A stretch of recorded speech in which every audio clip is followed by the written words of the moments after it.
Hey team, this is a quick video about how to raise purchase orders now rather than on the intranet, on the website, the e-procurement tool. So you will be given some login details. It's going to be a shared account, and I'll show you where you can mark your own names. So you will visit this link, which I will share in an email to you, and your shared login details are leisure as a username and orders with an exclamation mark. Cool. So once you're in, you will raise orders by clicking on products, and you've got two options here. So you've got non-catalog products and non-catalog value.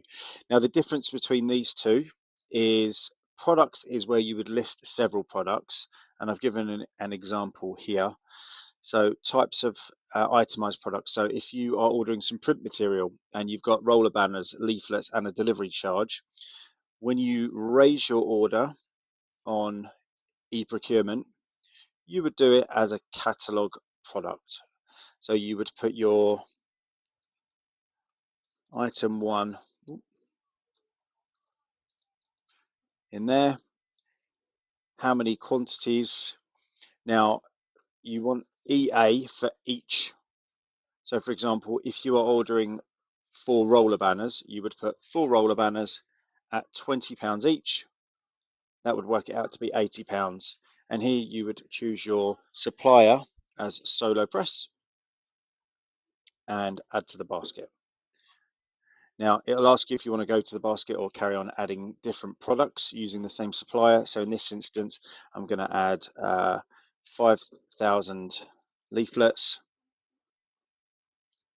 Now that's going to be quantity 1 each, and let's say £65.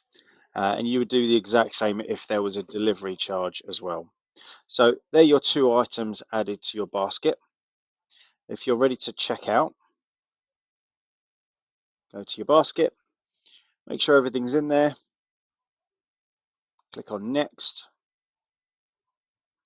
and here you add your cost centers like you did on the intranet. So cost center for this would be 799234. Now you leave activity and job blank, and the only other thing on here you need to add is the order type, and we would put it down as leisure management. If, for example, you've got an order that has multiple cost centers, you could change the cost centers here. So if this was 799234, and then this one was 700, you would do that. But if they're all for the same cost center, which in this instance they are, you would leave that blank. Click next. Where do you want the goods delivered to? So you've got all the Castle Point locations here.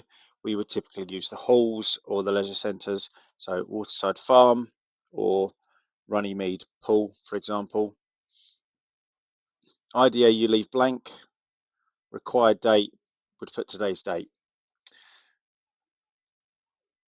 Now, before you go to the approver, you need to add some footer notes. So for example, you would put in footer notes, order raised by,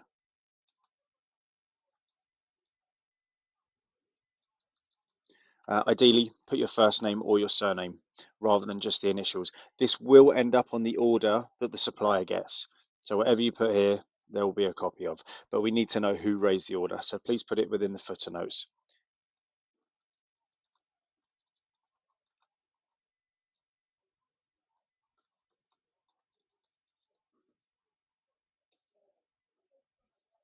And here you would either choose Shane, myself, JJ, or Mike, so GB, and then click submit.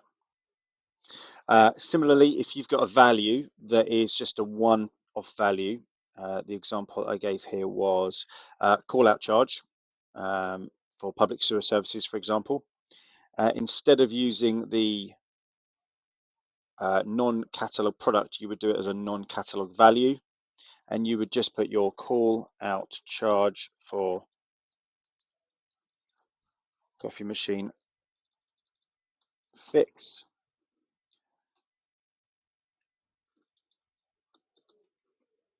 find the supplier, add to the basket, and you would go through the exact same process where you put the cost center down, you put your footnote about who the authorizer was, sorry, who the raiser was, and then choose your authorizer. And that's it. Simple as that.